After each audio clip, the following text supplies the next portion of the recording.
नमस्कार दोस्तों। अब समझ में आता है कि वेदांतों में हमारे वेदांत में, हमारे वैदिक वांग्मय में प्राणायाम का इतना महत्व क्यों रहा। श्वास या प्राण, इसको इतना महत्व क्यों दिया गया। क्योंकि अल्टीमेटली जो कुछ भी चल रहा है ना, वो इसी ऑक्सीजन से चल रहा है। आपका फिर दिल, किडनी और जितने भी शरीर के अंग प्रत्यंग हैं, वो बाद में काम करते हैं। भोजन और पानी, इससे भी पहले वो ऑक्सीजन, क्योंकि भोजन के बिना कुछ दिन रह सकते हो, पानी के बिना कुछ समय तक रह सकते हो या कुछ दिन भी रह सकते हो। अलग अलग कैपेसिटी है अलग अलग लोगों की। लेकिन इसके बिना तो मामला कुछ सेकंड का भी नहीं है। इसके बिना तो कुछ ही क्षण में खत्म है मामला। यानी ये इतनी जरूरी डाइट है, ये जो ऑक्सीजन ले रहे हैं। अच्छा, इस पर आज जब मैं आपको एक बेहतरीन ऐसी एक्सरसाइज जो हमारी सनातन परंपरा का हिस्सा रही, जो हमारे हर घर में कभी हुआ करती थी, जिसका लोप हो गया है, जो बहुत दुखद है, और अगर हम इसका फिर से प्रयोग करना शुरू करें, हम फिर से इस दिशा में आगे बढ़ें, तो न सिर्फ हमारी सामाजिक, सांस्कृतिक, आध्यात्मिक उन्नति होगी, हमारा पर्यावरण पवित्र होगा, बल्कि साथ ही साथ ये जो हमारी निजी परेशानी, सिर्फ सीधी सीधी बात आपकी, यहां बात हो ही नहीं रही है अध्यात्म की, यहां बात हो ही नहीं रही है समाज की। सब समाज के लिए तब कुछ करोगे जब खुद के लिए कुछ करोगे। जब खुद सक्षम होगे तभी समाज को मजबूत कर पाओगे।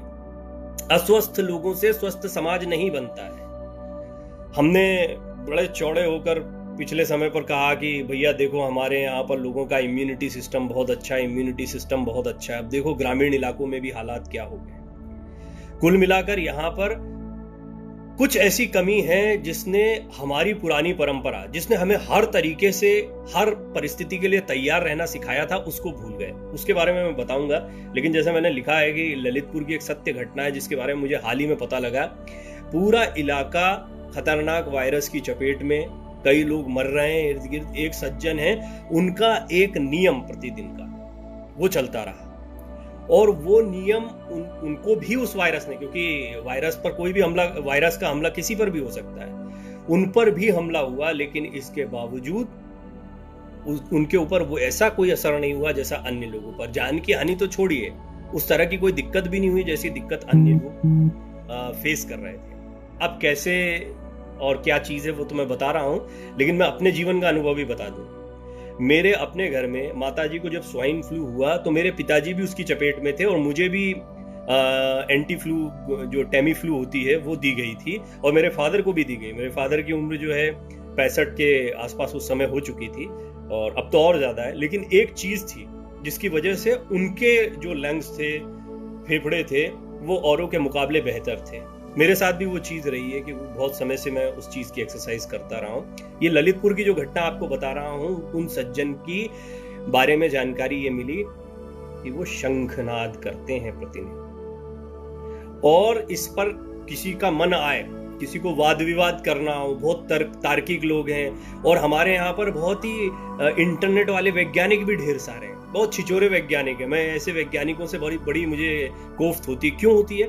इसलिए होती है क्योंकि वो लोग शोधार्थी नहीं है, वो शोध नहीं करना चाहते, वो प्रश्नों के हल नहीं चाहते हैं। वो सीधे आते हैं और ये कहते हैं कि नहीं ये गलत है, ये सही है, कभी उसके लिए जाना नहीं चाहते। अब जो इसके बारे में थोड़ा सा बताना चाहूंगा। सबसे पहले तो एक नाद आपके लिए, और साथ ही साथ जब मैं कर रहा हूं तब मैं क्या महसूस कर रहा हूं वो बताता हूं। क्योंकि मैं छोटा, मेरे घर में बच्चा छोटा है, इस वजह से कई दिनों से मैंने भी इसको बजाना बंद कर दिया था। बहुत तेज आवाज होती है। लेकिन मुझे ऐसा एहसास हुआ कि ये एक ऐसी एक्सरसाइज है जो हर परिस्थिति में आपको लगातार प्रतिदिन इसका अभ्यास करते रहना चाहिए।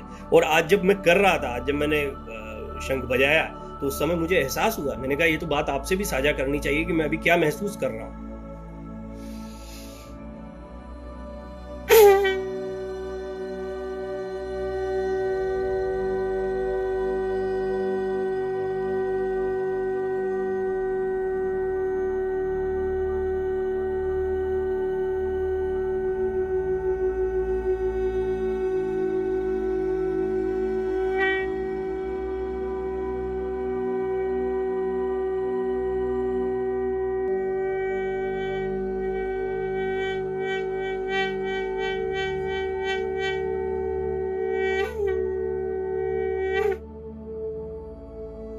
अब ये वो एक्सरसाइज है, ये जैसा मैंने इसके बारे में बताया है, कुछ लोग वीडियो नहीं भी देख पाए तो बता दूं, ये 100 साल पुराना शंख है, मेरे नाना का शंख है, उनके भी ससुर साहब ने, यानी मेरी मम्मी के नाना ने उनको दिया था। इसकी एक पूरी कहानी, इस पर भी एक वीडियो बनाया। तो ये शंख मेरे घर का अभिन्न हिस्सा है, बहुत ही पवित्र शंख है।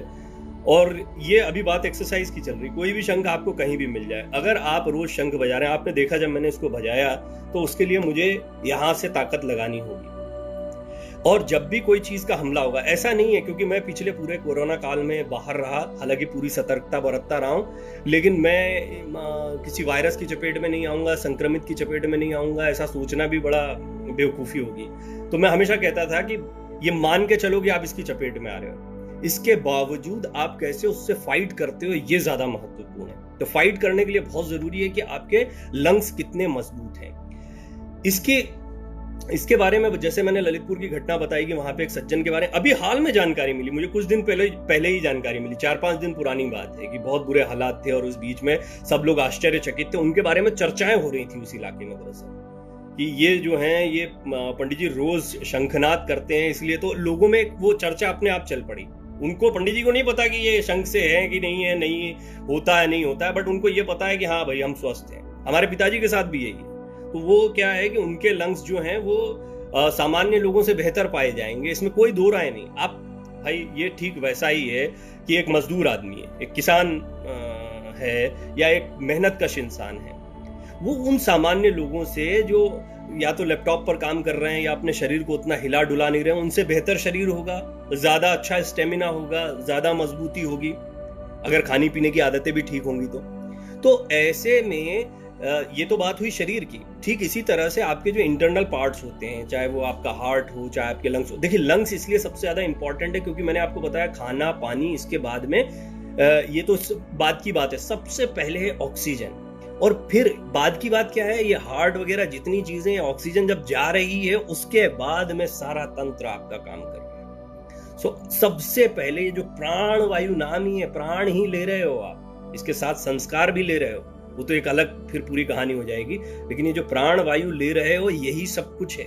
सबसे पहले। इसके बाद में फिर तंत्र शुरू होता है, दूसरी चीजों का भी ध्यान रखना जरूरी है, लेकिन ये वो बेसिक चीज है, ये वो मूल तत्व है जिसको सही पकड़ा तो सब कुछ सही चलेगा। और इसी मूल तत्व पर हमला हो गया इस बीमारी में, और यही वजह रही कि लोग जो है वो संभाल नहीं पाए, क्योंकि मौका ही नहीं है। बाकी की तो सब चीजें बाद में है, पहले बेसिक ही बिगड़ गया कि आपके अंदर प्राण वायु ही नहीं जा रही, तो बात ही खत्म हो गई, यहाँ पर ही मामला गड़बड़ा जाता। इसीलिए ये खतरनाक बीमारी मानी गई, और इसीलिए इसमें मरने वालों की तादाद भी बढ़ती गई, इसमें जवान बूढ़े और किसी का कोई भेद भी नहीं रहा, क्योंकि वही पहला पॉइंट है, बाकी सब तो बाद की बात है। तो ये सांस आपकी बेहतर आती रहे, आपके अंदर वायरस है, आप किसी दिक्कत से जूझ रहे हैं, ये सारी बात की बात है, लेकिन आप ऑक्सीजन ले पा रहे हैं, आपके लंग्स मजबूत हैं। आप विश्वास करिए, आप किसी भी लड़ाई से जीत जाएंगे, आप किसी भी लड़ाई से जीत सकते हैं अगर ऑक्सीजन ले पा रहे हैं। और वो क्या होगा, अगर ये बंद हो गए, ये जाम हो गए हैं आपके फेफड़े, मतलब ये जब मैं ले रहा हूं तो ऑक्सीजन जाकर यहाँ पर मेरे लंग्स में भर रही है, अगर ये पूरी तरह से जाम हो चुका है किसी गंदगी से, किसी भी तरीके से, और मैं सांस ले ही नहीं पा रहा हूं, तो आगे का तो पूरा तंत्र गड़बड़ा गया, क्या हार्ट और क्या फिर बाकी के शरीर के अंग सब गड़बड़ा जाएंगे। अब इसको मजबूत रखने के लिए जो स्वाभाविक रूप से अभ्यास करते हैं वो ज्यादा बेहतर, जबरदस्ती नहीं। कि अभी मैंने क्या देखा, एक और इंटरेस्टिंग बात, अच्छा हुआ याद आ गया, कई दिनों से आपसे बातचीत में ये बात करना चाह रहा था। ऑक्सीमीटर खरीद लिए, थोड़ी थोड़ी देर में उंगली में लगा लेते हैं, अरे 95 हो रही है, अरे 96 हो रही है, वो मूवमेंट से भी वो गड़बड़ाती है उसकी रीडिंग, और ये हो रहा, लंबी लंबी सांस लेने लगे, अरे सांस नहीं आ रही, शॉर्ट ब्रीदिंग हो रही है, अरे हाँ अब ठीक है, अब ठीक है। क्या बेवकूफी है, आप जी ही नहीं पाएंगे। आप ये जो इतना दिमाग में बैठा लेंगे ना किसी भय को। हाँ एक काम करिए, जैसे रेस्पिरोमीटर का बता रहा था, ये सबका बाप है, बाप सारी एक्सरसाइजेस का, प्राणायाम का। कुछ भी नहीं करते हो ना, अगर ये करते हो, 3 बार सुबह बजाते हो, 3 बार शाम में बजाते हो, भगवान के सामने बजाया जाता था हमारे यहाँ पर, आप घर में किसी भी कोने में बैठ के बजा लो, किसी धर्म मजहब के हो तो बजा लो, किसी वाद्य यंत्र की तरह बजा लो। वो तो एक संस्कार होता है। क्या होता है कि जब आप पूजा पाठ के कुछ कुछ कुछ कुछ समय को पक्का कर लेते हैं, कुछ तौर तरीकों को पक्का कर लेते हैं, तो नियमित दिनचर्या हो जाती है एक तरीके से आपके, कि उठे भाई सोने के बाद में जब उठते हैं तो पहले नहाना धोना है, उसके बाद में फिर पूजा पाठ करना, पूजा पाठ में ये काम करना है। एक मैं आपको छोटी सी घटना और बताना चाह रहा हूँ, इस पर एक विस्तृत वीडियो मैंने बनाया, कभी आपको मौका मिले तो आप उसको देखिएगा, कि भोपाल गैस त्रासदी के दौरान एक घर ऐसा था जिस पर गैस का असर नहीं हुआ था, जबकि वो गैस की चपेट में आने वाले इलाके में था। पूरी दुनिया के वैज्ञानिक वहां पर गए जांच पड़ताल, और ये सत्य घटना, आप इसको अभी इंटरनेट पर सर्च कर लीजिए तो भी आपको मिल जाएगा। मेरा वीडियो तो ठीक है, मुझे भी जानकारियां कई लोगों से मिली थी, और फिर मैंने जब देखा, मैंने कहा इसकी ऑथेंटिसिटी को जांचा जाए, तो पता लगा कि ये तो सत्य घटना है। जर्मनी से और दुनिया के तमाम जगहों से वैज्ञानिक वहां पर आए, उस घर के बारे में देखा गया। तो उस घर में क्या होता था कि हवन होता था रोज। ये हवन को लेकर, यज्ञ को लेकर इस घटना का काफी जिक्र किया जाता है, और शंखनाद भी हुआ करता था। अब शंखनाद मैंने बताया आपके फेफड़ों के लिए तो ठीक बात है, लेकिन आप ये भी देखिए कि आपने आजकल देखा होगा छोटे छोटे उपकरण चलते हैं। ये उपकरण क्या है, मच्छर या कीट पतंगों को भगाने के लिए, और उसको जब लगाते हैं तो आप कहते हैं कि इसमें ना तो कोई दवाई निकल रही ना कुछ, बोले इसमें एक साउंड निकलता है, एक साउंड है जो हमें सुनाई नहीं देता, लेकिन और ये है भी सही बात है। हम सब जानते हैं कि इस तरह के साउंड्स होते हैं जो छोटे छोटे जीव जंतुओं पर असर करते हैं। अच्छा, इस सारी चीज को मान लोगे आप, इस सारी चीजों को, ये सारी चीजें स्वीकार्य हो जाएंगी, मार्केट में प्रोडक्ट भी आ जाएंगे। ये प्रोडक्ट जिसने हमारी सभ्यता, संस्कृति, हमारा प्रतीक चिन्ह भी बना, इसकी कुछ तो वजह रही होगी। ऐसे थोड़ी शंख को इतना महत्व दे दिया गया, इसका बहुत महत्व रहा। ये लाखों सालों से आजमाई हुई चीज है। आप तो अभी अभी नए नए एक्सपेरिमेंट कर रहे हैं, ये तो वो चीज है जो लाखों सालों से आजमा ली गई। और आप छोड़िए, जाने दीजिए सारी बातों को, खुद आजमा के देखिए, नुकसान तो कुछ नहीं। मैं बता रहा हूं, मैं तो बचपन से बजा रहा हूं, मेरे खानदान की लंबी परंपरा, 100 साल से तो यही शंख बज रहा है हमारे अपने घर में, 100 साल से बज रहा है। मेरे नाना, उनके ससुर साहब, अब मुझे सौभाग्य मिला, मेरे मामाओं ने बजाया इसको। अब ये बात तो तय हो गई कि इससे कोई नुकसान नहीं, तो फिर करने में दिक्कत क्या है? आलस। दूसरा, फिर बजाना नहीं आता, तो बजाने के लिए तो भैया एक ट्यूटोरियल अलग से आप लोगों के लिए करना पड़ेगा।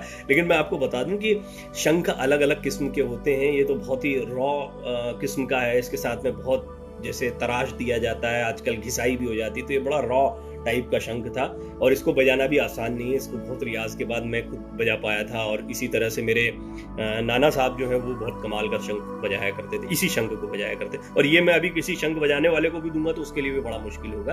तो ये वाद्य जो है ये धीरे धीरे आपके होठों, मैंने पहले भी एक वीडियो में बताया कि आपके होठों को उस तरीके से सेट करना पड़ता है। कोई साइड से बजता है, कोई ऐसे बजता है, कोई पूरी ताकत से बीच से बजता है। तो ये अलग अलग लोगों के तौर तरीके होते हैं, लेकिन लंबे से लंबा शंख बजाने का प्रयास करें। विश्वास करिए, अगर आप सिर्फ ये अभ्यास कर रहे हैं, माइंड, आप सिर्फ ये अभ्यास कर रहे हैं ना, मैं ये नहीं कहता कि आप पर कोई अटैक नहीं होगा या संक्रमण नहीं होगा, आप पूरी एहतियात बरतते रहिए, लेकिन आपके फेफड़े इतने मजबूत होंगे गारंटी के साथ कि कभी भी आप ऐसी मौत तो नहीं मरेंगे कि ऑक्सीजन नहीं जा रही है। आप लड़ पाएंगे उससे, और लड़ने का साहस तभी आता है जब आप मजबूत हो, और ये मजबूती आपको ये अभ्यास दे सकता है। 3 बार सुबह और 3 बार शाम को ये शंख बजाइए, प्लीज बजाइए। इससे वातावरण, आपका आध्यात्मिक चिंतन, और वो जो वायु को लेकर हमारी जितनी वो सारी बातें हैं, लेकिन सबसे अहम बात ये है कि इस शंख की वजह से आपके अपने लंग्स बहुत अच्छे हो रहे हैं। तो आपके लिए एक बार फिर, क्योंकि अभी जितने लोग सुन रहे हैं, ये शंख जब आप नाद होगा आपके साथ में, तो उसकी सकारात्मकता भी आप महसूस करेंगे, और खुद बजाते हैं तो बहुत ही अच्छी बात।